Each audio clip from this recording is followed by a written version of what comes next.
तो भाई क्या ड्रू मैकिंटायर जीतने वाला है money in the bank briefcase, या फिर भाई सीएम पंक आकर कॉस्ट करने वाला है मैकिंटायर को एक बार फिर से ये बड़ा मैच, और कोई और यहाँ पर ब्रीफकेस को जीत के लेकर जाएगा। वुमेन्स वाला मैच कौन जीतने वाला है, और क्या ब्रॉन ब्रेकर बनेंगे इंटरकॉन्टिनेंटल चैंपियन, क्या कोई नया मेंबर ब्लड लाइन का इंट्रोड्यूस होगा money in the bank premium live event में, और क्या रैंडी ऑर्टन देने वाले हैं भाई कोडी रोड्स को धोखा। सारी बातें करेंगे डिस्कस, बिकॉज मुझे पता है बहुत सारे सवाल, बहुत सारी चीजें हैं इस पेपर व्यू को लेकर। तो सब करने वाले प्रेडिक्ट कौन किस मैच को जीतेगा, कौन किस मैच को हारेगा, सब करेंगे डिस्कस, क्योंकि ये होने वाली है money in the bank pay per view की prediction video. So hey Brij, welcome to our channel and I am back with a new video. तो अभी तक इस प्रीमियम लाइव इवेंट के लिए WWE ने 5 मैचेस ऑफिशियल कर दिए हैं। स्मैकडाउन से पहले ये वीडियो बना रहा हूं, तो हो सकता है वहां एक आधा मैच ऑफिशियल हो जाए। तो सबसे पहले अगर हम बात करें गाइस इंटरकॉन्टिनेंटल चैंपियनशिप मैच की, जहां पर सेमी ज़ेन डिफेंड करने वाले अपनी चैंपियनशिप को ब्रॉन ब्रेकर के अगेंस्ट, तो इस मैच से भाई एक्सपेक्टेशन तो बहुत ज्यादा है, क्योंकि बहुत सारा चीजें जो है वो इस मैच के अंदर हो सकती है। कॉम्पिटिशन वाइज तो भाई बहुत तगड़ा ये मैच होगा। ब्रॉन ब्रेकर सबको बताया, सेमी ज़ेन सबको बताया कितना तगड़ा परफॉर्म करता है, तो एक बहुत ही अच्छा मैच जो है वो आप एक्सपेक्ट कर सकते हो। रही बात रिजल्ट की एक्सपेक्टेशन की, तो दोनों ही के चांसेस है इस मैच को जीतने के। सेमी ज़ेन भी जीत सकता है, ब्रॉन ब्रेकर भी जीत सकता है, बट एक चीज है जो कि मुझे लगता है कि यहाँ पर नहीं होने वाली है, and that is Bron Breakker का पिनफॉल लॉस। यहाँ पर मुझे नहीं लगता है कि ब्रॉन ब्रेकर को WWE हराने वाली है। दो ही चीजें यहाँ पर नजर आ रही है मेरे हिसाब से। एक तो या तो इस मैच में किसी ना किसी की इंटरप्शन वगैरह हमें देखने को मिलेगी, जिसकी वजह से ये मैच जो है वो कंप्लीट नहीं हो पाएगा, और सेमी ज़ेन जो है वो इस तरीके से रिटेन कर जाएंगे अपनी चैंपियनशिप। और अगर किसी की इन्वॉल्वमेंट यहाँ पर नहीं हो रही है इस मैच में, या कोई इंटरप्ट नहीं कर रहा है इस मैच के अंदर, तो फिर सेमी ज़ेन का रिटेन करने का चांस यहाँ पर नहीं बनता है। तो फिर तो ब्रॉन ब्रेकर इस चैंपियनशिप को जीत कर लेकर चले ही जाएंगे। बाकी मैं अपना बताऊं तो मुझे दोनों ही चीजों के होने के चांसेस जो है वो 50-50 लग रहे हैं। ये भी लग रहा है कि किसी की इंटरप्शन हो सकती है, और ये भी लग रहा है कि शायद ब्रॉन ब्रेकर को WWE जिता दे चैंपियनशिप। बट अगर मैं एक चीज यहाँ पर पिक करूं तो आई फील लाइक कि शायद किसी की इंटरप्शन यहाँ पर होगी इस मैच में। कोई ना कोई यहाँ पर सीन क्रिएट होगा जिसकी वजह से ये मैच पूरा नहीं हो पाएगा और ब्रॉन ब्रेकर नहीं जीत पाएंगे चैंपियनशिप, एंड सेमी ज़ेन जो है वो इस तरीके से चैंपियनशिप को रिटेन कर जाएंगे। बट हाँ, ब्रॉन ब्रेकर को पिन नहीं करने वाले हैं, ना सबमिट करने वाले हैं। कोई इंटरप्शन वगैरह कुछ होगी जिसकी वजह से जो है वो सेमी ज़ेन रिटेन कर जाएंगे, और सेमी ज़ेन मेरी प्रेडिक्शन है इस मैच के लिए। चलते हैं अगले मैच की तरफ, और अगला जो मैच है गाइस ये है women's money in the bank ladder match. अब इस मैच में सबको पता है ये पार्टिसिपेंट कौन कौन है, इसमें देख लेना जाकर। तो अगर हम सीधे सीधे आ जाए भाई फेवरेट्स के ऊपर कि कौन कौन फेवरेट्स है, कौन कौन जीत सकता है, तो देखो नियोमी का चांस मुझे नहीं लगता है कि इस मैच में जीतने का है। ईओ स्काई का भी कोई चांस नहीं है इस मैच में जीतने का। लारा वेल्किरिया का भी मैं बहुत ज्यादा चांस नहीं दूंगा, थोड़ा सा स्लाइड चांस मैं उनका दूंगा। मेरे हिसाब से 3 ही है इस मैच में फेवरेट्स। ट्रिफनी स्ट्रैटन सबसे ज्यादा फेवरेट मैं मानूंगा इस मैच को जीतने के लिए, एंड उसके बाद मैं चेल्सी ग्रीन को मानूंगा, एंड देन मैं मानूंगा जोई स्टार्क को इस मैच को जीतने के लिए फेवरेट्स। तो इस हिसाब से मैं इन तीनों को जो है वो फेवरेट्स मान रहा हूँ, एंड मोस्ट फेवरेट मेरे हिसाब से ट्रिफनी स्ट्रैटन होने वाली है। आई फील लाइक ट्रिफनी स्ट्रैटन इस मैच को जीत ही जाएगी मेरे हिसाब से। मुझे नहीं लगता है कि वो यहाँ पर इस मैच में हारने वाली है। बाकी अगर उनको ना जिताकर कोई सरप्राइज विनर देना है तो फिर जोई स्टार्क जो है वो हो सकती है। चेल्सी ग्रीन की अगर मैं मानूं तो चेल्सी ग्रीन का कैरेक्टर कुछ वैसा है कि उन्होंने money in the bank briefcase जीतना ही जीतना है, चाहे वो इस साल जीते, चाहे अगले साल जीते, चाहे उससे अगले साल। अब ये देखना इंटरेस्टिंग है कि इसी साल जीतेंगे या फिर आगे। बट हाँ, मैं पिक कर रहा हूँ यहाँ पर ट्रिफनी स्ट्रैटन को। मेरे हिसाब से वो ब्रीफकेस जो है वो जीत कर ले जाएगी। अगले मैच की तरफ चलते हैं गाइस, जो कि होगा वर्ल्ड हैवीवेट चैंपियनशिप के लिए। डेमियन प्रीस्ट अपनी चैंपियनशिप को डिफेंड करेंगे सेथ फ्रिकिन रॉलिंस के अगेंस्ट। अब काफी कुछ है ऑन द लाइन इस मैच में। अगर सेथ रॉलिंस हार जाते हैं तो दोबारा वो डेमियन प्रीस्ट को चैलेंज नहीं करेंगे, और अगर डेमियन प्रीस्ट हार जाते हैं तो उनको जजमेंट डे को छोड़ना यहाँ पर पड़ेगा। तो इस मैच में कॉम्पिटिशन तगड़ा होगा, अच्छी फाइट जो है वो देखने को मिलेगी। बट रिजल्ट के हिसाब से है तो आई गेस कि दोनों ही के यहाँ पर चांसेस नजर आ रहे हैं। डेमियन प्रीस्ट ऑफ कोर्स मैं फेवरेट मानूंगा इस मैच को जीतने के लिए। आई फील लाइक कि डेमियन प्रीस्ट जो है वो रिटेन कर ही जाएंगे। सेथ रॉलिंस का चांस बन नहीं रहा है वैसे जीतने का चैंपियनशिप, बट एक ही है वजह जिसकी वजह से वो चैंपियनशिप जीत सकते हैं, और वो है जजमेंट डे का स्प्लिट या फिर फिन बैलर का डेमियन प्रीस्ट को कॉस्ट करना। अगर फिन बैलर इस मैच में आ रहे हैं इंटरप्ट करने के लिए, तो वो एक रीजन नजर आ रहा है कि जिसकी वजह से डेमियन प्रीस्ट हार सकते हैं चैंपियनशिप। अदरवाइज यहाँ पर सेथ रॉलिंस का कोई चांस लग नहीं रहा है जीतने का। तो क्या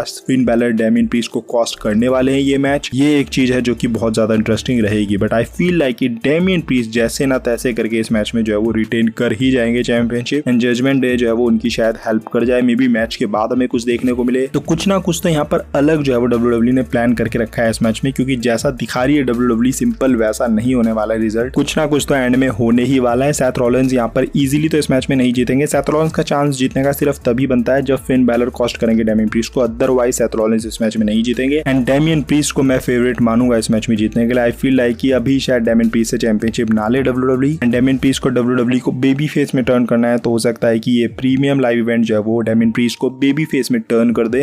ऐसा हो सकता है कि वो अटैक कर दे फिन बैलर के ऊपर, फिन बैलर अटैक करने कुछ भी हो सकता है एट द एंड। बट इतना मुझे लग रहा है कि कुछ ना कुछ तो जजमेंट डे का भी मैटर होगा इस मैच में। At the end Damien priest जो है वो रिटेन कर जाएंगे अपनी चैंपियनशिप। तो मैं पिक कर रहा हूँ डेमियन प्रीस्ट को इस मैच में विन करने के लिए। अब चलते हैं मेंस वाले लैडर मैच की तरफ। तो यहाँ पर भी भाई आपको बताइए J Uso, Carmelo Hayes, Andrade, Chad Gable, L A Knight और ड्रू मैकिंटायर इस मैच के पार्टिसिपेंट है। तो सबसे पहले अगर फेवरेट्स वगैरह पर हम आ जाए तो सबसे कम चांसेस अगर यहाँ पर इस मैच में किसी के हैं तो वो है जे उसो। मुझे नहीं लगता है कि जे उसो इस मैच में जीतकर ब्रीफकेस जीतेंगे, क्योंकि जे उसो भी ब्लड लाइन वाली स्टोरी लाइन में इन्वॉल्व होने वाले आगे चलकर, तो उनके लिए है WWE के पास काफी ज्यादा चीजें। तो मुझे नहीं लगता है कि वो इस मैच में जीतेंगे। कार्मेलो हेज को मैं फेवरेट नहीं बताऊंगा इस मैच में। आई फील लाइक कि आगे उनके पास बहुत ब्रीफकेसेस वगैरह ये सारी विक्ट्रीज होने वाली है, बट फिलहाल इस साल तो मुझे नहीं लग रहा है कि वो ब्रीफकेस जीतने वाले हैं। इसके अलावा मैं बोलूंगा कि चैट गेबल, एंड्राडे, एले नाइट और ड्रू मैकिंटायर इन चार के चांसेस फिर भी मैं ज्यादा मानूंगा। सबसे ज्यादा फेवरेट अगर कोई है तो वो है ड्रू मैकिंटायर। नाउ मैकिंटायर का मैं सिंपल आपको ये बता देता हूँ कि अगर CM पंक इन्वॉल्व हो रहा है इस मैच में तो उसी केस में ड्रू मैकिंटायर ये मैच हार सकते हैं। अगर CM पंक नहीं आ रहा है, उनकी कोई इन्वॉल्वमेंट नहीं हो रही है इस मैच के अंदर, तो फिर भाई ड्रू मैकिंटायर का ये मैच हारने का मतलब ही नहीं बनता है। मतलब मैं एक्सपेक्ट नहीं कर सकता हूँ ऐसा कि CM पंक भी नहीं आ रहा है और फिर भी भाई ड्रू मैकिंटायर ये मैच हार गया या फिर कोई और जीत गया। तो इतनी हद तक आप इस चीज को सर्टेन समझ सकते हो कि CM पंक आ रहा है तो मैकिंटायर नहीं जीत रहा है, बट CM पंक नहीं आ रहा है तो मैकिंटायर श्योर इस मैच को जीत रहा है। बट अगर लेट्स से CM पंक आ रहा है और मैकिंटायर नहीं जीत रहा है तो फिर उस केस में जो दूसरा फेवरेट रहेगा वो रहेगा एले नाइट। उस केस में WWE एले नाइट को जिता सकती है, बट अगर एले नाइट भी नहीं तो फिर WWE एक आउटसाइड फेवरेट एंड्राडे को जिता सकती है, क्योंकि उनको भी WWE पुश दे रही है। तो एंड्राडे भी फेवरेट है इस मैच को जीतने के। बाकी मुझे नहीं लग रहा है कि किसी का कोई खास चांस है। चैट गेबल को मैं बहुत ज्यादा चांस नहीं दूंगा, बहुत ही कम चांस में देना चाहूंगा चैट गेबल को। But most favourite is Drew McIntyre and मैंने आपको बता दिया है कि वो किस केस में हार सकते हैं। अदरवाइज एले नाइट या फिर एंड्राडे में से कोई जीतेगा। बाकी अगर मैं प्रेडिक्शन की बात करूं तो भाई यहाँ पर पिक करना मेरे लिए बहुत मुश्किल है। वैसे पता नहीं मुझे क्यों एंड्राडे के चांसेस लग रहे हैं, I don't know why, but Andrade को मैं पिक नहीं करना चाहूंगा। फिर मैं पिक अगर करना है तो फिर मैं सेफ ही जाऊंगा। मैकिंटायर को मैं यहाँ पर पिक करना चाहूंगा एज द विनर। बाकी आई वोंट बी सरप्राइज अगर मैकिंटायर ना जीते इस मैच में, CM पंक अगर आ जाए, क्योंकि CM पंक के साथ जो चीजें करी है तो भाई वो भी बदला लेना आएगा। तो हो भी सकता है कि वो आ जाए, या फिर अभी उसकी इंजरी इतनी सीरियस है कि वो इन्वॉल्व ना हो सके इस प्रीमियम लाइव इवेंट के अंदर। तो लेट्स सी क्या होता है। बट हाँ, मैं पिक कर रहा हूँ मैकिंटायर को। बाकी आप भाई एंड्राडे को भी पिक कर सकते हो या फिर एले नाइट भी फेवरेट तो है इस मैच में। अब चलते हैं गाइस हमारी मेन इवेंट यानी कि आखिरी मैच की तरफ, that is a 6-man tag team match, Cody Rhodes, Randy Orton and Kevin Owens versus the blood line. अब इस मैच की अगर हम बात करें तो भाई तगड़ा मैच होगा, ब्रूटैलिटी नेक्स्ट लेवल होगी इस मैच में। एक्सपेक्टेशन की बात करें, इन्वॉल्वमेंट की बात करें तो यहाँ पर आपको कोई नया ब्लड लाइन का मेंबर देखने को मिल सकता है। जो गाइस 4 मेंबर ऑलरेडी हो चुके हैं, तो हो सकता है कि कोई एक और मेंबर आ जाए एट द एंड जो कि ब्लड लाइन वाली टीम को विक्ट्री दिलाने में हेल्प करे। तो वैसा आप एक्सपेक्ट कर सकते हो। इसके अलावा जो दूसरी चीज आप एक्सपेक्ट कर सकते हो वो कर सकते हो भाई रैंडी ऑर्टन का टर्न। हो सकता है कि रैंडी ऑर्टन कोडी रोड्स के ऊपर टर्न कर जाए, जिसकी वजह से ये जो बेबी फेस वाली टीम है ये हार जाए, या फिर ऐसा भी हो सकता है कि वो हेल्प करने जाए, या कुछ अलग भी चीजें हो जाती है कई बार कि आप जानबूझकर नहीं करते हो वो चीज, बट वो हो जाती है। लेट्स से अगर रैंडी ऑर्टन कोई मूव परफॉर्म कर रहा है तो वो एक्सीडेंटली कोडी रोड्स के ऊपर लग जाए, तो ऐसी चीजें भी आप एक्सपेक्ट कर सकते हो इस मैच से। तो ये भी चीजें हो सकती है। बाकी हाँ, इतना सर्टेन है कि बेबी फेस वाली टीम तो नहीं जीत रही है। दूसरी बात, शायद कुछ लोग सोचेंगे रोमन रेंज क्या वापस आएंगे इस मैच में, तो आई डोंट थिंक कि रोमन रेंज इस मैच में वापस आने वाले हैं। बाकी हाँ, जिमी ऊसो को वापस आना होगा तो वो आ सकते हैं। Jey Uso